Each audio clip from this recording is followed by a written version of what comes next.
Bapak-bapak, ibu-ibu, jamaah sholat subuh, jamaah ta'lim Masjid Al-Muharram Kompleks Setnai Cidodo Baru Kebayoran Lama yang Allah muliakan insyaallah, dan juga para pendengar sekalian yang menyimak kajian ini. Alhamdulillah, bersyukur pada Allah pagi ini Allah limpahkan kembali dan terus nikmat dan rahmatnya kepada kita. Nikmat dan rahmat yang tertinggi adalah Allah bangunkan kita untuk beribadah kepada Allah di saat orang-orang sedang lemah, sedang lalai. Allah bangunkan. Tidak ada yang lebih menyayangi kita melainkan yang menyelamatkan amal kita dari kelalaian hingga kita bangun untuk mentaati Allah Subhanahu wa ta'ala. Mudah-mudahan Allah berikan kepada kita istiqamah terus hingga Allah wafatkan kita saat kita sedang mentaatinya juga. Amin ya rabbal alamin. Para jemaah sekalian yang berbahagia, pagi hari ini kita akan tadabburi Al-Quran surat Al-Anbiya ayat 105, yakni tentang bumi yang diwariskan. Tapi bukan pembahasannya tentang warisan tanah ya. Kalau orang meninggal dunia lalu tanahnya diwariskan kepada anak-anaknya secara faraid, hukum waris. Tapi ini adalah hukum umum yang Allah berlakukan di alam semesta ini terkait dengan bumi ya, tempat tinggal yang kita tempati. Nah, tentu para jamaah ada kaitannya sedikit banyaknya dengan isu yang sedang berkembang tentang klaim sebenarnya bumi Al-Aqsa ya, Palestina di sana itu sebenarnya hak siapa sih? Punya orang Palestina ataukah punya Israel? Ini ramai sedang dibicarakan di media sosial. Dan gara-gara berebutan hak ya, kepemilikan waris dari bumi ini menyebabkan terjadinya peperangan yang menelan korban yang cukup banyak. Dan sebenarnya ya di kita juga banyak orang gara-gara berebut bumi ya, tanah yang kita tempati, akhirnya sesama saudara putus silaturahim.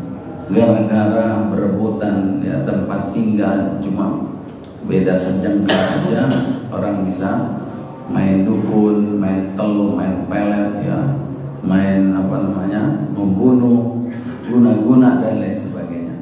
Maka persoalan kepemilikan warisan bumi ini menjadi penting sekali untuk kita bahas. Dan di dalam Al-Quran Allah Subhanahu wa ta'ala pada surat Al-Anbiya ayat 105 mengatakan, A'udzu billahi minasyaitonir rajim, wa laqad katabna fiz zaburi min ba'di dzikri annal arda yarithuha ibadiyas salihun. Wa laqad katabna, kata Allah Subhanahu wa ta'ala dalam ayat ini, dan sungguh telah kami tetapkan, telah kami tuliskan. Katabna maknanya dan ditulis sebagai ketetapan ya, fi zabur, di dalam zabur ya, min ba'di zikri, yaitu setelah Allah turunkan az-zikri. Apa itu az-zikri? Yaitu Al-Quran. Az-zikri itu secara bahasa artinya peringatan. Nanti dalam tafsirnya kita akan bahas apa yang dimaksud dengan az-zikri ini. Tapi informasi awalnya Allah katakan, sungguh telah kami tuliskan, telah kami tetapkan, menjadi ketetapan bahwasanya di dalam kitab Zabur setelah adanya az-zikri, bahwasanya bahwasanya annal arda, bahwasanya bumi ini yarithuha ibadiyas salihun, akan diwariskan oleh Allah Subhanahu wa ta'ala kepada siapa? Kepada hambaku yang soleh. Ya, artinya ada yang dimaksud Allah mewariskannya kepada hamba yang soleh, atau hamba yang soleh itu akan mewarisinya kepada hamba yang soleh terus turun temurun. Nah, ini para jemaah menarik untuk kita pahami ayat ini. Yang pertama, Allah katakan bahwa ini sudah menjadi ketetapan. Ketetapan di mana? Bahwasanya bumi ini akan diwarisi oleh orang-orang yang bertakwa. Allah menyebutnya di dalam Zabur. Apakah yang dimaksud dalam ayat ini? Zabur itu adalah sebuah kitab yang kita sering dengar, bahwa kitab itu Allah turunkan kepada Nabi. Siapa kitab Zabur itu? Nabi Daud. Ya. Ternyata dalam tafsirnya yang dimaksud Az-Zabur di sini adalah semua kitab yang diturunkan oleh Allah kepada para nabinya, itu disebut istilahnya dengan Zabur. Itu maknanya. Berarti termasuk Taurat, termasuk Injil, termasuk Zabur itu sendiri, itu secara umum keseluruhan itu disebut dengan Zabur. Dan Allah katakan telah kami tuliskan, telah kami tetapkan dalam kitab yang semua Allah turunkan kepada para nabi tersebut. Kapan? Mim ba'di zikri. Ternyata ketetapan itu Allah tuliskan, Allah tetapkan setelah Allah tetapkan di dalam Az-Zikri. Yang kita tahu Az-Zikri itu salah satunya adalah nama lain dari Al-Quran. Ya, Allah menyebutnya Az-Zikra. Ya, Inna nahnu nazzalna zikra wa inna lahu lahafizun. Tapi yang dimaksud Az-Zikri di sini dalam tafsirnya adalah zikri yang dimaksud adalah kitab Lauhul Mahfuz. Kitab yang sebelum Allah menciptakan segala sesuatu, Allah sudah mencatat, menuliskan semuanya, itu menjadi sebuah ketetapan. Berarti para jemaah sekalian, ketetapan ini telah Allah tetapkan pertama dulu waktu di Lauhul Mahfuz, kedua di kitab-kitab yang diturunkan oleh Allah kepada para nabi. Artinya kata para ulama, artinya ketetapan itu ada dua. Ada ketetapan yang disebut dengan ketetapan qadari, ya. Qadari itu secara takdir. Jadi maknanya Allah sudah menetapkan sejak di Lauhul Mahfuz. Yang kedua adalah ketetapan secara syar'i. Apa itu ketetapan secara syar'i? Yaitu yang diturunkan di dalam ayat Al-Qur'an, di dalam Taurat, Injil, ya, Al-Qur'an itu adalah sesuatu yang disyariatkan, sesuatu yang diminta, dituntut untuk kita lakukan. Jadi baik ketetapan secara takdir maupun ketetapan secara syar'i, Allah sudah menetapkan ini, ya. Maka para jemaah sekalian yang berbahagia, ini yang terkait dengan ketetapan yang telah Allah tetapkan menjadi takdir, bahwasanya ini ada kaitannya dengan apa? Dengan bumi yang Allah wariskan. Kenapa sih maksudnya sampai disinggung tentang bumi yang diwariskan? Ternyata ini adalah maksudnya bahwa bumi yang kita tempat tinggal di dalamnya itu adalah tempat kebahagiaan kita sebagai manusia, hamba Allah Subhanahu wa taala yang menetap di atas bumi ini. Allah tetapkan sejak dulu, sejak zaman azali, sejak di Lauhul Mahfuz sampai menjadi ketetapan syar'i untuk bumi ini menjadi sebuah tempat di mana manusia ini bahagia. Apa itu? Allah katakan bumi ini akan Allah wariskan kepada orang-orang yang soleh. Muncul pertanyaan pada jemaah, kira-kira bumi yang mana yang dimaksud? Bumi yang mana yang Allah wariskan kepada orang-orang yang soleh? Nah, para ulama berbeda pendapat lagi para jemaah dalam hal ini. Ada yang berpendapat bahwa bumi itu adalah yang dimaksud al-ardu fil jannah, yaitu bumi yang ada di surga. Jadi bahwa bumi ini diwariskan oleh Allah. Kalau di dunia ini kita ibaratnya cuma numpang doang, di bumi ini cuma dikasih titip sementara doang. Karena yang namanya sementara berarti kan numpang, ya Bang, ngontrak. Kita punya bumi, punya tanah di muka bumi ini itu cuma sementara doang selama kita hidup. Lalu kemudian milik kita yang sesungguhnya yang mana? Nah, nanti yang di surga. Maka sebagian ahli tafsir mengatakan bumi yang akan Allah wariskan kepada orang-orang yang bertakwa, orang-orang hamba Allah yang soleh itu adalah, maksudnya adalah bumi di surga. Bahwa bumi yang ada di dunia ini akan berlanjut ke surga, menjadi sebuah warisan sampai bahagia di dunia dan bahagia di di surga itu adalah berlaku buat hamba-hamba Allah yang soleh. Dan ini dikuatkan oleh Allah Subhanahu wa taala dalam surat Az-Zumar, ya, di ayat-ayat terakhir. Yaitu apa para jamaah? Bahwa orang-orang yang akan masuk surga nanti mengatakan a'udzubillahi minasyaitonirrajim wa qalu alhamdulillah. Mereka mengatakan alhamdulillahilladzi shadaqana wa'dah. Alhamdulillah kepada yang telah membenarkan janjinya, yaitu Allah. Wa awrathana al-ardh. Nah, itu Allah sebutkan dalam ayat itu, Allah telah mewariskan bumi. Ya, ternyata bumi yang dimaksud itu adalah bumi surga. Nah, ini para jamaah. Lalu kemudian ada yang mengatakan bumi yang dimaksud dalam ayat ini adalah bumi yang pernah dijanjikan oleh Allah Subhanahu wa taala kepada Bani Israel melalui Nabi Musa alaihi salam. Ini yang menjadi ayat ini menjadi klaim bahwasanya bumi yang ada di Palestina sana adalah milik orang Israel. Yaitu disebutkan oleh Allah kisah ini dalam surat Al-Maidah ayat 21. Allah pernah mengatakan menjanjikan kepada Bani Israel, kepada Nabi Musa akan memberikan satu tempat bumi yang disebut adalah bumi yang disucikan, yaitu yang dimaksud adalah yang ada di Palestina sana. Ya qaumil khulul ardal muqaddasatan allati kataballahu lakum. Wahai kaumku, kata Nabi Musa, masuklah kamu ke sebuah tanah yang disucikan yang telah Allah tetapkan buat kamu. Kan redaksinya jelas tuh Pak. Itu bumi itu yang ada di Palestina itu diperuntukkan untuk Bani Israel, buat kamu.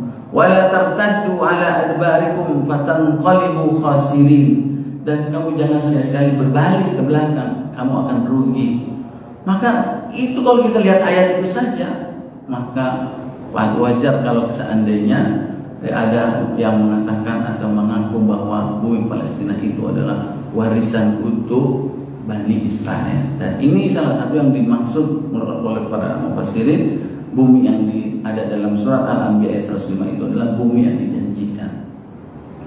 Tapi para jamaah sekalian yang berbahagia, berdasarkan ayat ini kita kembali lagi kepada hukum asalnya, bahwa Allah Subhanahu wa taala mewariskan bumi ini kepada hamba-hambanya yang soleh. Dan kata para ulama, dahulu di zaman Nabi Musa alaihissalam, kenapa Allah janjikan bumi itu kepada Bani Israel? Kenapa Bani Israel disuruh masuk ke Baitul Maqdis, dijanjikan silakan masuk? Ternyata pada saat itu di antara kaum-kaum yang ada yang soleh itu adalah Bani Israel, pengikutnya Nabi Musa. Mereka adalah notabene-nya adalah kaum yang beriman, pengikutnya Nabi Musa, karena mereka sedang dijajah oleh Fir'aun. Maka Fir'aun adalah kelompok, yakni orang-orang yang mengingkari, menentang, kafir. Karena yang saat itu mereka sedang beriman, maka dia berhak mendapatkan tempat. Allah berikan, silakan masuk itu ke Al-Ardul Muqaddas. Tapi lihatlah ayat sesudahnya para jemaah.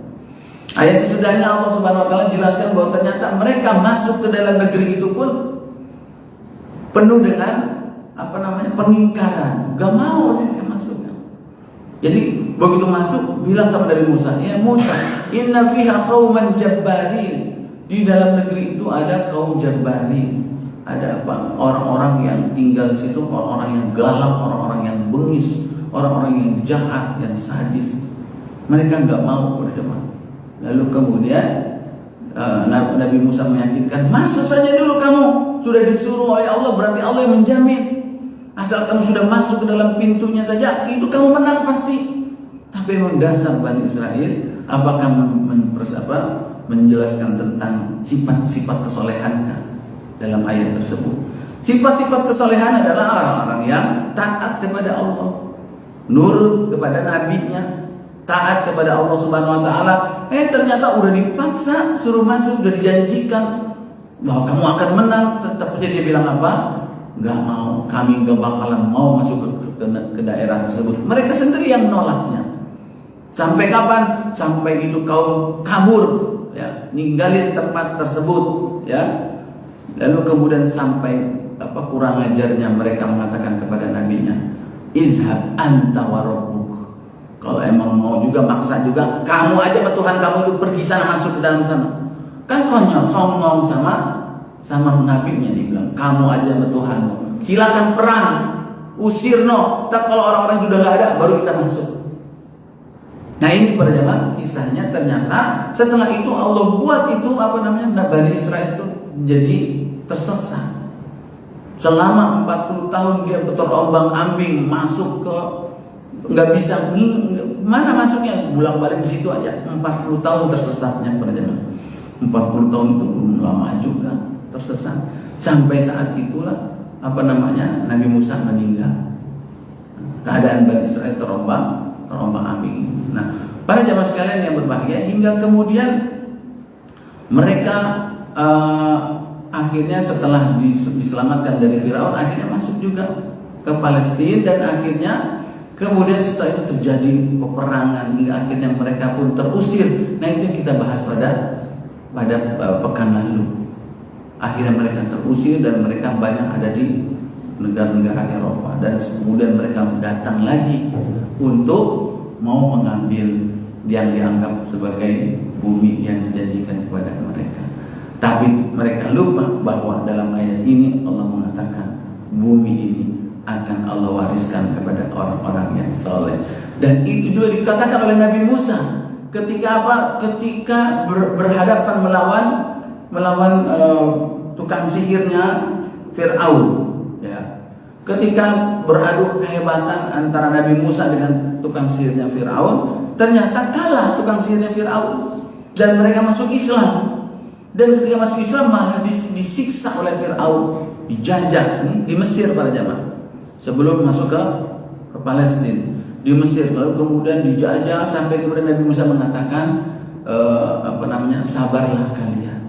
Kata tukang sihirnya, kalau ini mah udah biasa ya Musa. Sebelum ente datang sampai sekarang ente datang, kami udah biasa disiksa, dihukum oleh Fir'aun. Tenang saja. Lalu Nabi Musa mendoakan, semoga Allah Subhanahu wa taala menghancurkan musuhmu dan menjadikan kamu sebagai khalifah di muka bumi ini. Tapi Nabi Musa lanjutkan, yaitu adalah fayanzuru kaifa ta'malun. Tapi Allah akan melihat bagaimana tingkah laku sepak terjang kalian. Kalau mereka tetap menjaga kesolehannya, mereka berhak mendapatkan itu. Ya, jadi para jamaah sekalian yang berbahagia, ternyata mereka melakukan kerusakan di muka bumi ini sebanyak 2 kali sehingga akhirnya mereka terusir. Nah, para jamaah, jadi kalau klaim ini merupakan adalah tanah mereka yang diwariskan, itu mereka harus jadi orang yang soleh dulu. Mereka yang soleh dulu sekarang berarti harus apa? Harus masuk Islam dulu, harus beriman dulu, harus menjadi umat Nabi Muhammad Sallallahu Alaihi Wasallam. Sehingga kata para ulama yang dimaksud bumi ini akan diwariskan kepada orang yang soleh. Yang dimaksud orang yang soleh itu adalah umat Nabi Muhammad Sallallahu Alaihi Wasallam. Jadi para jamaah, ini kemudian yang menjadi dasar landasan bahwasanya bumi ini harus dipertahankan. Di dalamnya itu ada Baitul Maqdis, tempat yang Allah sucikan, di mana Allah mengatakan Allah berkahi Baitul Maqdis dan sekelilingnya. Tiba-tiba sekarang mereka mau datang, mau mengambilnya lagi, mengklaim itu adalah tanah dia. Kira-kira yang menjadi penduduk asli tersebut yang soleh, yang menjaga Baitul Maqdis harus mempertahankan atau memberikan kepada mereka? Di mana mereka punya punya rencana jahat terhadap Baitul Maqdis. Kemudian itulah yang menjadi alasan bahwasanya penduduk Palestina atau Baitul Maqdis dan sekitarnya itu tidak mau melepaskan negeri mereka itu, karena sesungguhnya penduduk aslinya yang memiliki tempat itu adalah penduduk yang mana sebelum mereka datang Bani Israel bersama Musa, karena tadinya dari Mesir, ya, sebelum mereka datang udah ada penduduknya. Jadi penduduk aslinya itu mereka akan mendapat tempat kalau mereka itu soleh. Nah, lalu kemudian para jamaah sekalian, bahwa dalam Islam ini ternyata dalam hukum menjaga hak tanah milik itu adalah pun diperhatikan.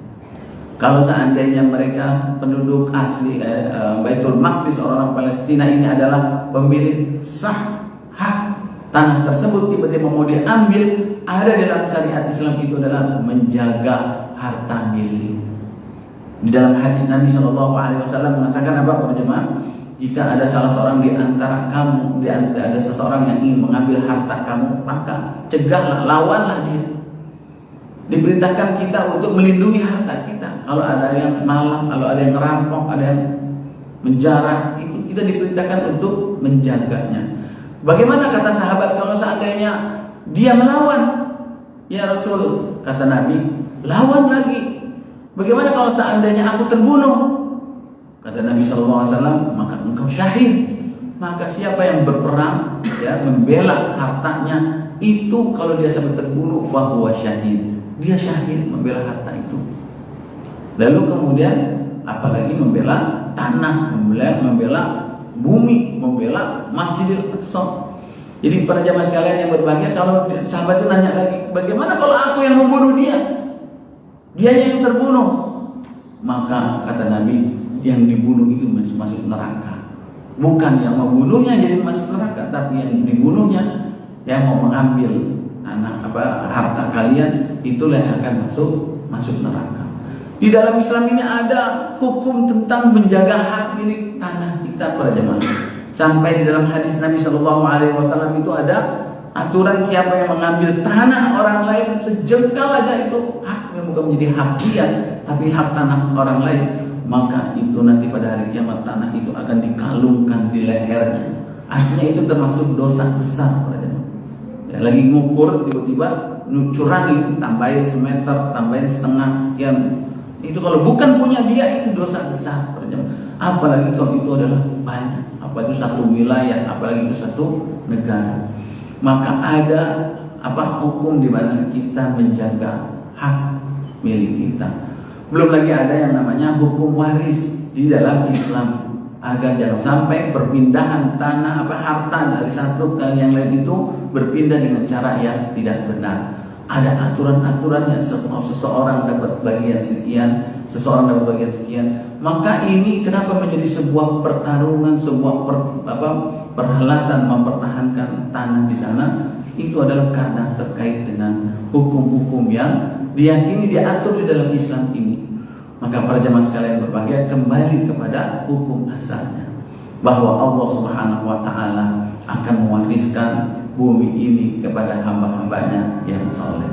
Untuk apa? Lanjutan ayatnya surat Al-Anbiya ayat 106, 107, ternyata itu adalah untuk dijadikan tempat beribadah al-abidin. Lalu dilanjutkan pada ayat berikutnya, Allah mengatakan bahwa Allah tidaklah mengutus Nabi illa rahmatan lil alamin, melainkan untuk menebar alam rahmat untuk semesta alam. Jadi dijaganya satu itu adalah untuk satu kebaikan, untuk menebarkan rahmat semesta alam, untuk menjadi tempat ibadah. Itulah misi kita dijadikan khalifah di muka bumi ini.